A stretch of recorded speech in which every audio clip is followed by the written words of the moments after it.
말씀은 소망에 대해서 함께 은혜를 나누고자 합니다. 유대인의 랍비인 휴고 그린이라고 하는 사람이 어린 시절에 독일의 집단 수용소인 아우슈비츠 탄광 수용소에서 뼈아픈 그런 핍박을 당했던 경험을 나중에 성인이 돼서 쓴 책이 있습니다. 그런데 그 책에 보면 이 휴고 그린이라고 하는 랍비가 겪었던 이야기가 하나 나오는데요. 1944년 몹시 추운 겨울이었는데 아버지와 함께 감금당한 거죠.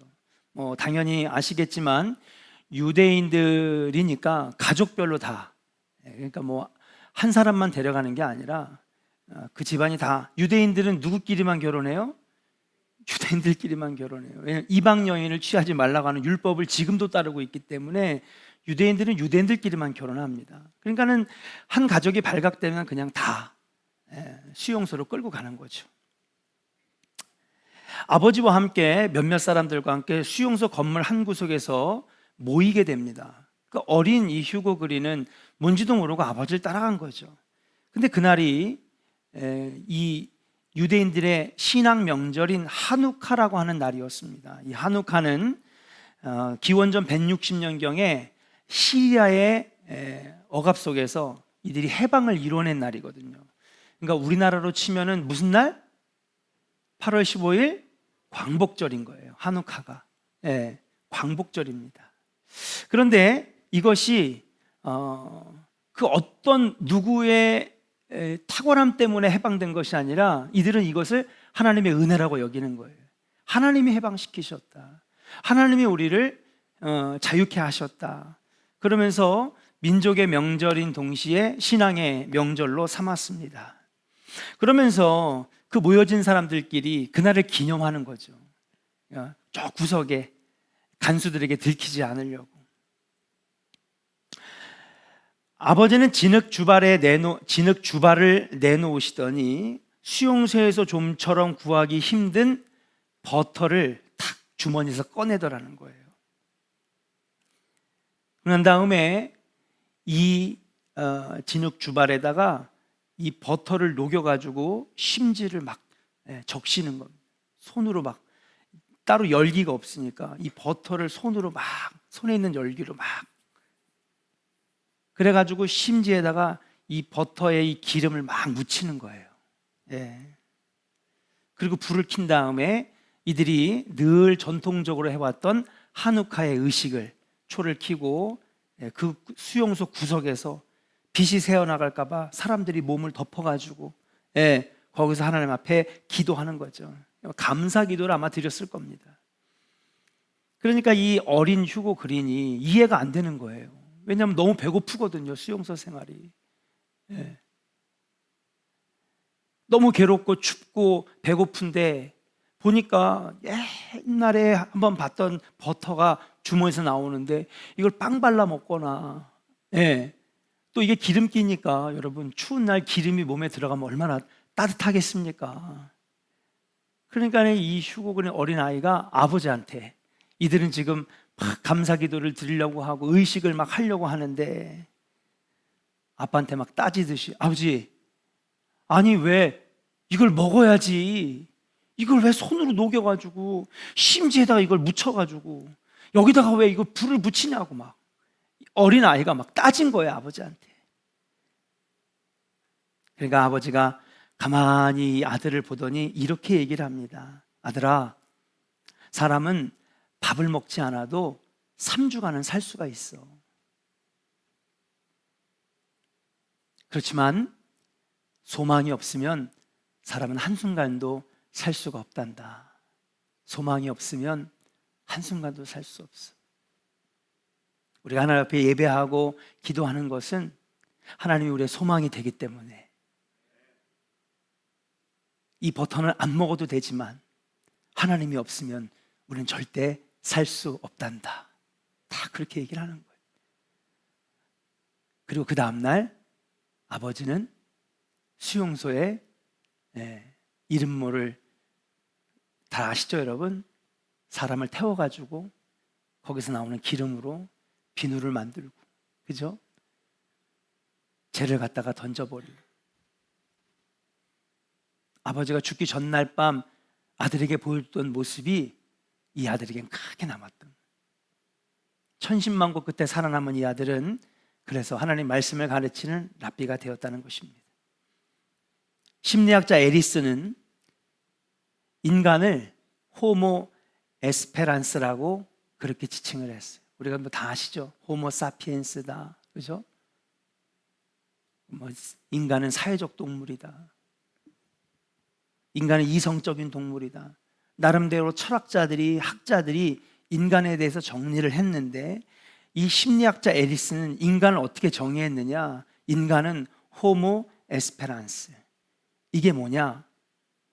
어떤 뜻이냐 하면 희망이 있는 인간이 바로 인간이다. 인간의 삶은 희망을 가지고 사는 존재다라고 하는 뜻입니다. 아무리 어려운 상황이라도 우리가 희망과 소망의 끈을 놓지 아니하면 사는 겁니다. 그런데 아무리 많이 가지고 있고 아무리 좋은 것들을 누려도 그 사람에게 더 이상 희망이 없고 소망이 없으면 그 사람은 죽은 인생이라는 것이죠. 오늘 본문으로 한번 들어가 보겠습니다. 오늘 본문을 들어가 보니까 예수님께서 부활하신 뒤에 하늘로 승천하시고 나서 30년이라고 하는 시간이 흘렀어요. 30년이 지난 다음에 어느 날 로마의 중심에 큰 화재 사건이 일어납니다. 여러분도 아마 들어보셨을 거예요. 네로라고 하는 황제, 미친 황제죠. 네. 기독교가 너무 싫었습니다. 이 로마 제국을 무너뜨리는 것이 바로 기독교라고 생각했고, 기독교인들이 우리 로마 제국을 언젠가는 부셔버릴 거다라고 하는 두려움이 있었습니다. 그래서 그는 자작극을 펼치는데 자신의 호위 병사들에게, 여러분, 한밤중에 새벽에 여러분 이 기름을 곳곳 로마의 시내에 있는 데다가 다 뿌리고 한꺼번에 불을 확 지른 거예요. 그 큰 로마의 도시가 막 화염에 휩싸였습니다. 그리고 나서 그 다음날 네로 황제가 발표하기를, 이 불을 누가 냈느냐? 바로 로마를 무너뜨리려고 하는 기독교인들이 냈다는 거예요. 그걸 발표하자마자 그때부터 로마 안에 있는 기독교인들 뿐만 아니라 로마 전체에 있는 모든 기독교인들의 박해가 본격적으로 시작된 겁니다. 여러분들이 잘 아는 십자가에 거꾸로 매달려 죽거나, 등가죽이 벗겨지거나, 십자가를 지게 하거나, 사자굴에 집어넣거나, 검투사들의 칼에 의해서 사지가 잘려나가고 손발이 잘려나가는 그런 박해들이 언제부터 시작됐느냐? 바로 이 네로 황제의 화재 사건을 시작으로 해서 본격적인 기독교의 박해들이 시작이 된 거죠. 줄줄이 크리스찬들이 잡혀 들어가기 시작했습니다. 그래서 대부분의 기독교인들은 이 박해를 떠나서 여러분 다 피신하게 되었는데, 우리가 이제 내년에 한번 성지순례를 지금 가려고 합니다. 그러면 로마에, 지난번에는 이탈리아 로마에 가서 카타콤으로 한번 들어가 봤는데, 여러분 이 카타콤이라고 하는 데가 지하 이 도시가 로마에만 있는 게 아닙니다. 중세 그 로마 시대 때 각 식민지마다, 각 나라마다 여기저기에 다 이렇게 기독교인들이 피신해 있던 지하 도시들이, 지하 동굴들이 있었어요. 터키에도 가면 그런 것이 있습니다. 그래서 오늘 1절 말씀에 보니까 뭐라고 하느냐? 그들이 다 여기저기로 피신했다는 것입니다. 1절 같이 한번 읽어볼까요? 같이 읽겠습니다. 시작. 예수 그리스도의 사도 베드로는 본도, 갈라디아, 갑바도기아, 아시아와 비두니아에 흩어진 나그네. 할렐루야. 자, 지금 이 지명이 뭐냐 하면 여러분 다 이렇게 네로 황제의 핍박을 피해서 도망간 겁니다. 어떤 크리스찬들은 본도로, 어떤 사람들은 갈라디아로, 어떤 사람은 갑바도기아로, 어떤 사람은 아시아와 비두니아로.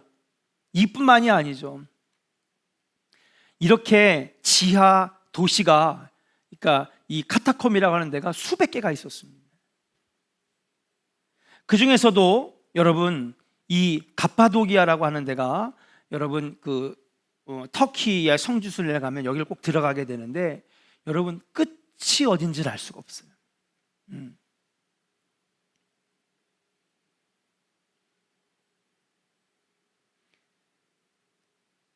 안티키에라고 하는 지금의 현재 도시인데 뾰족뾰족한 민둥산에 수천 개의 동굴이 뚫려 있어서 로마의 군인들이 몇 달, 몇 년을 수색해도 이걸 잡지를 못하는 거예요. 그러니까 여기를 가면 가이드가 이렇게 인도를 해주지 않으면 우리도 길을 잃는 거죠.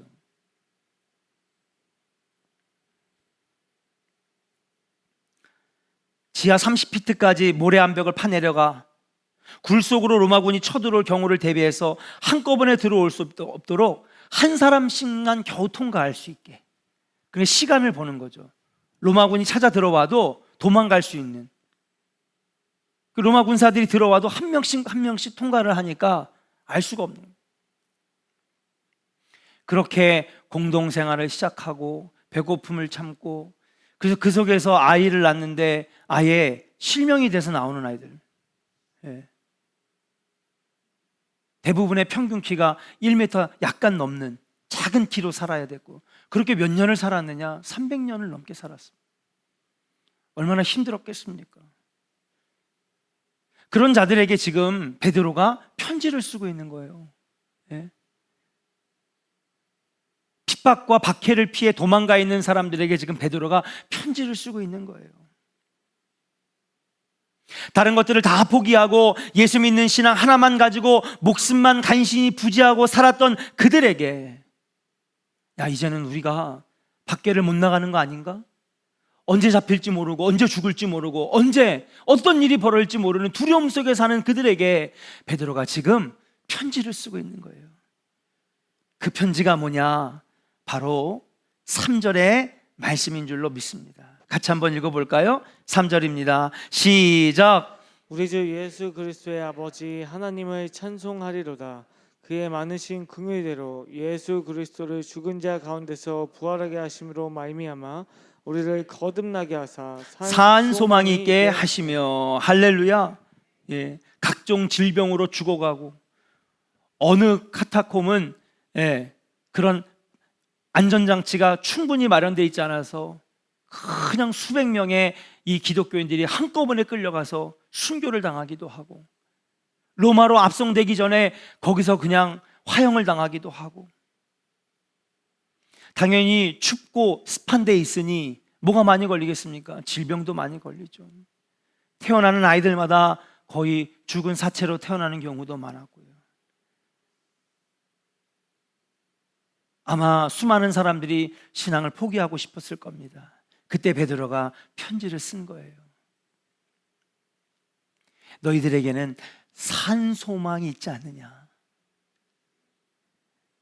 저 세상 사람들이 안 가지고 있는 진짜 소망, 살아있는 소망, 너희에게는 산 소망이 있는 것 아니겠느냐? 사랑하는 조은의 성도 여러분, 우리 믿음의 사람들은 소망을 가지고 살아가는 사람들인 줄로 믿습니다. 예. 신앙이라고 하는 것은 뭐냐? 소망 있는 삶입니다. 신앙 없는 인생은 무엇이냐? 절망적인 인생이죠. 소망 없는 인생입니다. 저에게 나름대로 꿈도 있을 것입니다. 희망도 있을 것입니다. 세상 사람들이 말하는 소원도 있고 소망도 있을 것입니다. 좀 더 잘 살고, 좀 더 많이 벌고, 좀 더 건강하고, 각자 나름대로의 소망들이 있지만 그 소망은 영원한 소망이 아닙니다. 한시적이고 일시적인 소망일 뿐인 거죠. 그러나 우리에게는 어떤 소망이 있느냐? 우리에게는 죽은 소망이 아니라, 한시적이고 일시적인 소망이 아니라 영원한 소망이 있으니 힘들어도 이 고난을 이겨라. 핍박과 고난이 와도 이겨내라. 지금 베드로는 그들에게 격려의 편지를 쓰고 있다라고 하는 사실이에요. 사랑하는 조은의 성도 여러분, 세상 사람들을 부러워하지 마십시오. 우리가 가지고 있는 소망이야말로 진짜 소망이고 살아있는 소망이고 영원한 소망인 줄로 믿습니다. 그 소망을 품고 살아가는 것이 바로 신앙인이고, 그리고 신앙이라고 말씀드릴 수 있는 것입니다. 그러면서 오늘 베드로가 그들에게 왜 너희들이 가지고 있는 것이 살아있는 소망이며 이 소망이 왜 우리에게 힘이 되는지를 분명하게 가르쳐주고 있는 거예요.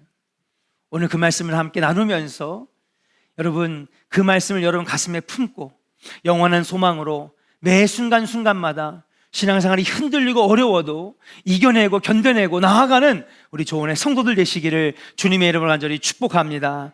첫 번째입니다. 한번 따라합시다. 우리를 택하여 주셨기 때문입니다. 할렐루야. 우리 한번 2절 같이 한번 읽어볼까요? 같이 읽겠습니다. 시작. 곧 하나님 아버지의 미리 하심을 따라 성령이 거룩하게 하심으로 순종하고 예수 그리스도의 핏부림을 얻기 위하여 택하심을 받은 자들에게 편지하노니 은혜와 평강이 너희에게 더욱 많을지어다. 아멘. 한번 따라합시다. 택하심을 받은 자들에게. 아멘. 지금 베드로가 격려하는 사람들은요, 택함 받지 못한 자들이 아니라 주님이 택하여 주신 사람이라는 거예요. 너희들이 비록 사회에서 밀려나고 쫓겨나고 죽을 위기에 있고 배고프고 아프고 힘들지만은, 그러나 너희들은 주님이 택하신 종들이라는 거예요. 거룩한 백성으로 부르셨다는 것입니다. 사랑하는 조은의 성도 여러분, 저와 여러분들도 주님이 택하신 분들입니다. 하나님 택하여 주셨어요. 저 누군가가 나를 택했다라고 하는 거 얼마나 기쁜 일입니까? 제가 한 주간 동안 참 힘들더라고요. 그래서 제가 우리 목사님 속초에 가서 참 좋으시겠다. 천만의 말씀. 아침 9시부터 새벽 1시까지 골방에 들어가 가지고요. 예. 계속해서 성경을 몇 권씩 펴놓고 주석을 펴놓고, 자존심도 많이 상합니다. 가면. 왜냐하면 다 나름대로 설교 잘하시는 분들, 큰 교회 목사님들. 이번에 가서 친해진 목사님이 한 분 계세요. 남대문 옆에 남산 바로 아래 일신교회를 담임하시는 목사님인데, 그 목사님하고 친해졌어요. 그러면서 그 목사님도 한 12년 정도 거기 담임 목회를 했는데, 목사님 참 인격적이시더라고요. 그러면서 목사님 그 사진을, 교회 사진을 봤는데, 그 막 금싸라기 땅에 교회 건물이 막 5동이나 있는 거예요. 주차 빌딩도 하나가 있는 거예요. 그래서 내가 슬쩍 너무 궁금해가지고, 목사님 여기 교회에 땅하고 건물하고 해가지고 얼마 정도 될까요? 그랬더니 한 6천억 될걸요. 그러더라고요. 교회 자산이 6천억이래. 그도 그런 게 평당 2억 3억 하니까요. 막 스케일이 대단한 거예요. 그런 큰 교회 목사님들이 와가지고 막 지적당하는 거예요. 목사님 이거 아니고요, 저거 아니고요. 평생 누구한테 지적을 받아본 적이 없는 목사님들이 새벽 1시까지 그냥 씨름하고, 혹시나 이것이 교리적으로, 성경적으로, 주석적으로 뭔가 문제가 생기면 안 되니까 막 고치고 또 고치고 또 고치고. 그런데 기쁘더라고요. 이 세상에 목사님들이 참 많이 있는데 그 목사님들 중에 7명을 뽑아가지고 그 안에 들어가서 내가 이거를 책을 쓸 수 있다라고 하는 게, 나를 택해 주셨다는 게 굉장히 되게 힘들면서도 자부심이 생기고 참 기쁘더라고요. 그렇게 짧은 기간 택하여 쓰임받는 것도 기쁜데, 하나님께서 영원한 하나님의 자녀로 택하여 주셨다는 거 얼마나 귀하고 감사하고 고마운 일입니까? 여러분들의 자녀가 운동을 하는데, 여러분 축구 국가대표에 손흥민하고 같이 뛰는 국가대표에 뽑혔다고 한번 생각해 보세요. 얼마나 기쁩니까? 올림픽 선수로 선발되었다고 생각해 보세요. 나라가 택했고 나라가 불렀다고 하는 거 얼마나 영광스럽게 생각합니까? 그런데 하나님이 우리를 택하여 주셨고 만물의 창조자가 되시는 주님께서 우리를 택하여 주셨는데, 여러분 이거보다 더 귀하고 놀라운 일이 어디 있습니까? 사랑하는 조은의 성도 여러분, 우리가 기뻐할 수 있고 우리가 소망할 수 있는 이유는 무엇입니까? 주님이 나를 사랑하시고 수많은 사람들 가운데 나를 택하셔서 하나님 자녀 삼아 주셨다는 사실이 우리에게 소망이 되고 기쁨이 되는 것인 줄로 믿습니다. 살아갈 이유가 바로 여기 있는 거예요. 사명을 감당해야 될 이유가 바로 여기 있는 것인 줄로 믿습니다. 몇 번이나 짐 싸고 내일이라도 빨리 수원으로 도망갈까? 참 힘들더라고요. 그런데도 택하여 나를 사용해 주신다라고 하는 게 너무나 감격스럽고 너무나 고맙고 너무나 영광이어가지고 같이 인내함으로 같이 잘 마무리해서 좋은 공과가 나왔습니다. 사랑하는 여러분, 주님도 여러분을 택하여 주셨어요. 이것이 여러분들이 기쁨이 되고 소망이 되고 그리고 사명을 감당할 삶의 이유가 되기를 주님의 이름으로 간절히 축원합니다. 두 번째로 한번 따라합시다. 거듭났으므로 소망이 있습니다. 할렐루야. 첫 번째, 우리에게 한 소망이 되는 이유는 뭐냐? 수많은 사람들과 나를 택해 주셨다는 거죠. 두 번째는 무엇입니까? 우리들을 택하셔서 여러분 거듭난 인생으로 만들어 주셨기 때문에 우리에게 소망이 되었다는 것입니다. 3절 말씀을 한번 같이 읽어볼까요? 같이 읽겠습니다. 시작. 우리 주 예수 그리스도의 아버지 하나님을 찬송하리로다. 그의 많으신 긍휼대로 예수 그리스도를 죽은 자 가운데서 부활하게 하심으로 말미암아 우리를 거듭나게 하사 사한 소망이 있게 하시며, 할렐루야. 예수 그리스도 때문에 우리가 거듭났다는 거예요. 그분의 보혈의 피로 우리가 거듭났다는 것입니다. 그분이 부활하셔서 죽은 자 가운데서 여러분 부활하셔서 여러분 모든 사람들이 죽을 수밖에 없고 멸망할 수밖에 없는 인생들인데 그 예수님의 사시고 부활하시고 승천하심으로 말미암아 이제는 우리가 거듭나요. 소망 있는 인생이 되게 되었다라고 하는 사실이에요. 누구든지 거듭나지 않고는 하나님 나라에 들어갈 수 없습니다. 거듭났다라고 하는 것은 무엇입니까? 구원받았다는 것이고 바로 천국 가게 되었다라고 하는 사실인 줄로 믿습니다. 여러분, 천국에 갈 수 있다라고 하는 것이 소망인 것이죠. 요즘에 많은 생각이 듭니다. 물론 젊은이들은 하고 싶은 것도 많고 이루고 싶은 것도 많겠죠. 그러나 저는 요즘에 마지막에 하나님 나라 가는 것이 가장 귀한 것이 아니겠는가. 아마 저보다 더 많은 연배를 사신 분들은 더 아마 가슴에 와닿을 거예요. 예전에는 머리로는 알았지만은 피부로 와닿진 않았어요. 천국 가는 것이 얼마나 귀한 건지. 근데 신앙생활이 거듭되고 그리고 신앙의 연차가 길어지면 길어질수록 우리의 관심사는 오직 구원이며 천국밖에 없는 거예요. 사랑하는 여러분, 우리가 아무리 잘 살아도 하나님 나라에 들어가지 못한다면 우리의 신앙생활은 헛것이었고 우리의 신앙생활은 헛수고였다라고 하는 사실이에요. 그러나 우리가 하나님 나라에 들어갈 수 있다라고 하는 것은 지나온 삶이 귀한 삶이었음을 증명하는 것이고 우리가 하나님 나라에 들어감으로 말미암아 우리 신앙생활의 마지막 최후의 열매를 맺는다라고 하는 것인 줄로 믿습니다.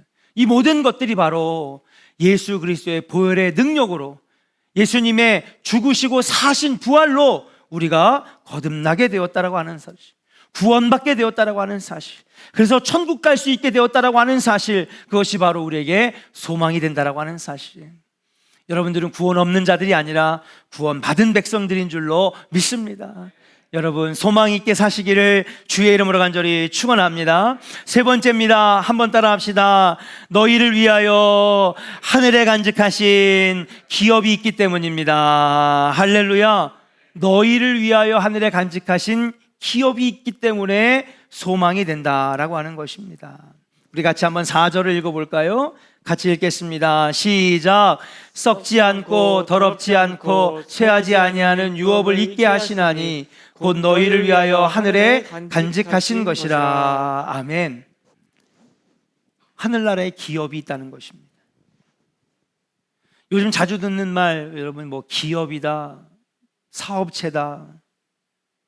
근데 여러분 성경에서는 이 기업이라고 하는 말이 많이 나오는데 272번 나온답니다.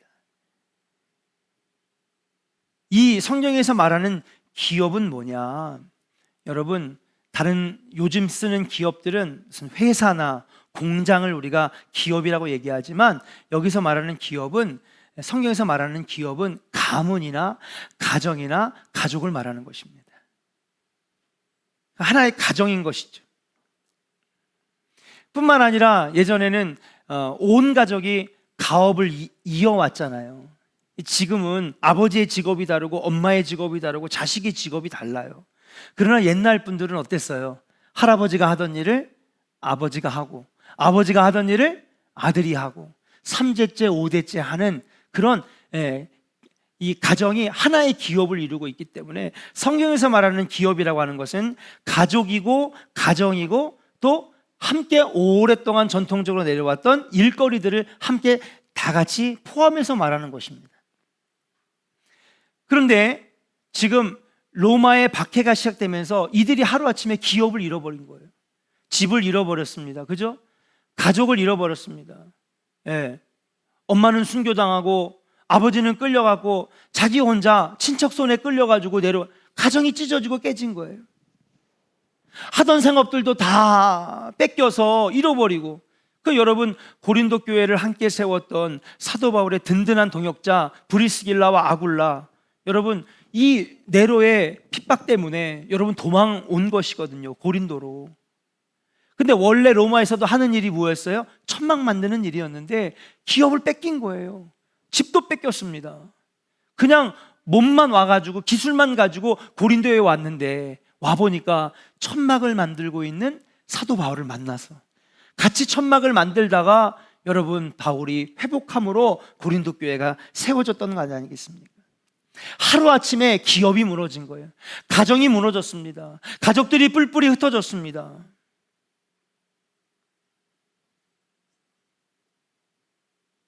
다 뺏겨버리는 거죠. 그러니까 베드로는 그들에게 얘기하는 겁니다. 뭐라고 얘기하느냐? 아니다. 우리에게는 소망이 있다.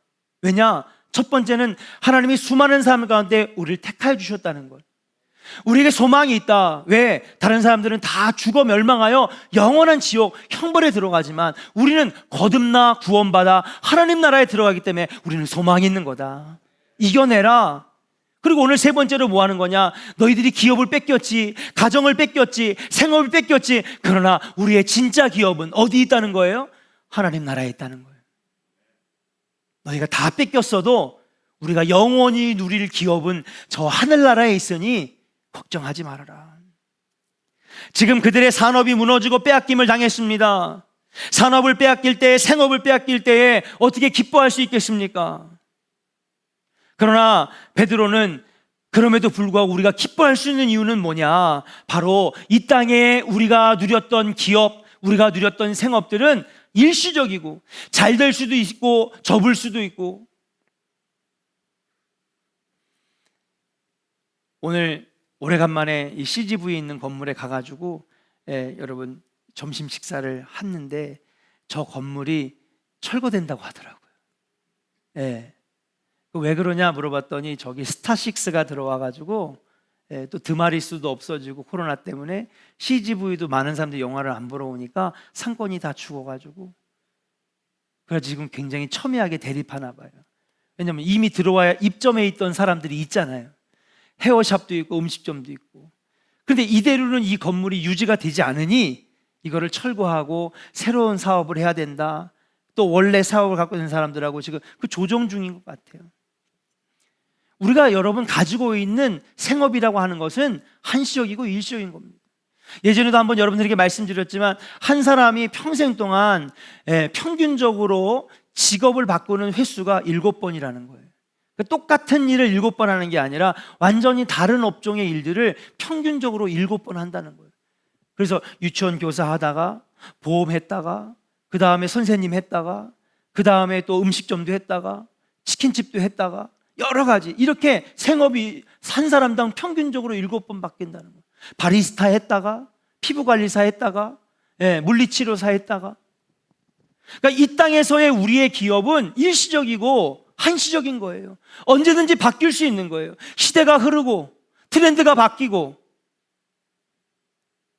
문화가 바뀌면 우리의 기업도 생업도 우리의 모든 삶의 기반도 언제든지 바뀌어지고 또 없어질 수도 있다는 것이죠. 그러나 저 하나님 나라의 기업은 영원하다는 것입니다. 어디 가지 않는 것입니다. 그러니 너희들이 기업이 뺏기고 생업을 뺏기고 다 뺏겼어도 걱정하지 말아라. 너희들이 영원히 누릴 기업은 저 하나님 나라에 있으니 그것을 소망으로 삼고 이겨내라. 오늘 우리에게 말씀하고 있는 것인 줄로 믿습니다. 사랑하는 존의 성도 여러분, 정말 힘든 3년을 보냈습니다. 우리 조원교회 성도들 정말 힘들었던 거 잘 알아요. 우리 한국교회가 코로나 전에 8만 한 4천 개 정도 교회가 있었는데 3년 동안에 3만 2천 개의 교회가 문을 닫았습니다. 5만 개 아래로 줄어들었다는 얘기가 있어요. 교회뿐만. 그러면 그 5만 개의 교회에 그럼 목사님 몇 명 있었을까요? 예? 아니, 3만 2천 개가 없어졌다고 하니까 그럼 목사님들이 몇 명 있었을까요? 교회마다 한 분씩은 있었을 거 아니야. 그럼 3만 2천 명의 목사님들은 어떻게 됐을까요? 생업을 잃어버린 거예요. 예. 뿐만 아닙니다. 많은 성도들이 어려움 당했습니다. 그러나 여러분 낙심하지 마세요. 우리 하나님께서 책임져 주시고 또 이 땅에서 혹시 우리가 계속해서 어려움을 당한다 할지라도 여러분 이 땅의 것은 한시적이고 일시적인 것입니다. 영원히 없어지지 아니하는 정말로 풍성하고 그리고 은혜로운 기업이 저 하늘나라에 있다라고 하는 것을 여러분 믿으시고 여러분 소망 있는 삶 사시기를 주님의 이름으로 간절히 축원합니다. 마지막입니다. 한번 따라 합시다. 장차 칭찬과 영광과 존귀를 얻게 되는 아멘. 존귀를 얻게 되기 때문에 우리가 소망 있는 삶이라는 것입니다. 7절 같이 읽어보겠습니다. 같이 읽어볼까요? 시작. 너희 믿음의 확실함은 불로 연단하여도 없어질 금보다 더 귀하여 예수 그리스도께서 나타나실 때에 칭찬과 영광과 존귀를 얻게 할 것이니라. 8절도 같이 읽겠습니다. 시작. 예수를 너희가 보지 못하였으나 사랑하는도다. 이제도 보지 못하나 믿고 말할 수 없는 영광스러운 즐거움으로 기뻐하니. 할렐루야. 아멘. 믿음의 시련을 통과한 사람들에게는 장차 예수님께서 나타나셔서 다시 오셔서 우리를 칭찬해 주시고 영광과 존귀를 주시며 하늘나라의 영원한 기쁨을 우리에게 누리게 하실 것이기 때문에 우리가 소망이 있다라고 하는 사실이에요. 사랑하는 여러분, 3년 동안 코로나의 시간 동안에 우리가 들은 얘기는 비난이었고 손가락질이었고 칭찬보다는 지적, 박수보다는 비판을 받는 그러한 세월들을 우리가 보냈습니다. 그러나 사랑하는 여러분, 이러한 고난을 믿음으로 이겨낸 자들에게는 하나님께서 주시는 상급이 있는데 그것이 뭐냐? 바로 칭찬과 영광과 존귀를 얻게 해주신다라고 하는 사실이에요. 이 땅에서 받은 고난만큼 더 큰 칭찬이 여러분들에게 기다리고 있을 줄로 믿습니다. 힘들어도 눈물을 삼키며 감당했던 그 사명, 나중에 승리의 면류관, 영광의 면류관으로 주님께서 여러분들에게 씌워 주신다라고 하는 사실이에요. 어렵고 힘들어도 사랑하는 여러분, 이 고난의 삶들을 잘 이겨내시고 마지막에 주님께 칭찬받는 은혜의 성도들 되시기를 주의 이름으로 간절히 축복합니다. 오늘 말씀 주님께서 우리에게 소망 있는 삶을 살라고 말씀하셨어요. 우리 조원의 성도들이 남아있는 하나님 나라 들어가는 그때까지 소망 있는 삶 살기를 주님의 이름으로 축복합니다. 물론 우리의 자녀가 소망이기도 합니다. 우리의 생업이 소망일 수도 있는 것이죠. 때로는 건강한 육체가 소망일 수도 있는 것입니다. 그러나 우리 믿음의 사람들은 그것보다 하나님 나라의 소망, 믿음의 소망, 칭찬받을 소망, 택하여 쓰신다라고 하는 사명 감당의 소망, 이 영원히 없어지지 아니할 기업을 받는다라고 하는 이 소망, 이 소망이 있을 때에 우리 신앙생활이 복되고 귀할 줄로 믿고 여러분들에게 살아있는 소망이 넘치는 그러한 신앙생활이 되기를 주님의 이름으로 간절히 축복합니다.